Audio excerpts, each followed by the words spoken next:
નમસ્કાર મિત્રો, હું છું પ્રતાપભાઈ ગોહિલ અને વાત કરીશું આજે કામદારોના હક માટે. કામદારોના હક માટે કામદાર એકતા સંગઠનની ટીમ પાસે અને હકની વાતની ઓફિસ પાસે આજે કામદારો બોરસદ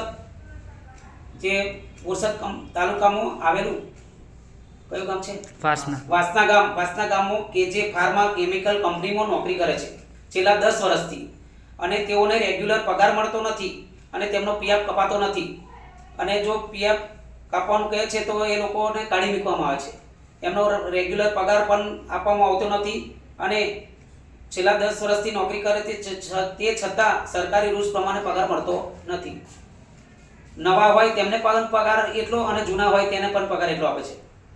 તો હવે આ જે ભાઈઓની રજૂઆત છે એ રજૂઆત લઈને આપણી કામદાર એકતા સંગઠન અને હકની વાતની ઓફિસ પર આવેલા છે, તો તેમને ચોક્કસથી આપણે એમને ન્યાય અપાઈશું. તો શું છે નામ તમારું? બોલો. કૌશિકભાઈ મફતભાઈ ચૌહાણ. અને શું પ્રોબ્લેમ છે તમારો? હું 2011 થી સર્વિસ કરું છું કેજે ફાર્મામાં.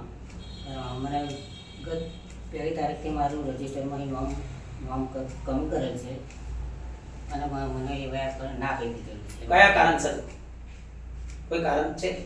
કોઈ કારણ નહીં. મને ફોનમાં ઉપર કીધું તારણ મારે નહીં બને એટલે કે તું બંધ થઈ ગઈ છે. બરાબર. એવું ફોન ઉપર કહ્યું. મને 1 તારીખથી મારું રજિસ્ટરમાં નામ કમી. તો તમે અહીંયા આવ્યા છે તો અમારી પાસે શું અપેક્ષા લઈને આવ્યા છે કે તમને ન્યાય મળે. મેં 2011 થી નોકરી કરેલ છે.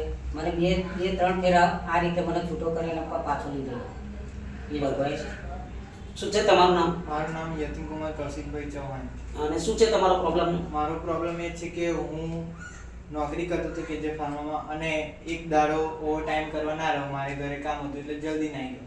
તો બીજે દિવસ મને એવું કહેવામાં આવ્યું કે તારે આજથી નહીં જરૂર કે મારે કામ પડશે તો તને બોલાવીશ. અને તમને ઓવર ટાઈમ કરાવે છે એના પૈસા નથી મળતા? ના નથી. કોઈને પણ નથી કોઈને મળતા. પણ. તો મિત્રો તમે જોઈ રહ્યા છે કે આ આપણા વિડીયોના લાઈવ માધ્યમથી આપણે જોઈશું કે આ કંપની લોકોને 8 કલાક કરતાં પણ વધારે કામ કરાવે છે. 1 કલાક, 2 કલાક, 3 કલાક, 4 કલાક પણ એ ઓવરટાઈમના પૈસા પણ આ કંપની આપતી નથી અને એમના પગારમાં આ પૈસા ચૂકવતી નથી. તો આવા જે ગેર જિમ્મેદારી કોન્ટ્રાક્ટર હોય કે કંપનીના માલિક હોય તેઓને આ વિડીયોના માધ્યમથી સાવચેત કરવામાં આવે છે કે સરકારી રૂલ્સનો ફોલો કરો, નહીં તો તમને પણ કડક કાર્યવાહી કરીને તમને પણ લીગલી પ્રોસેસ કરીને તમને પણ કોર્ટના પગથિયાં ચડવામાં આવશે.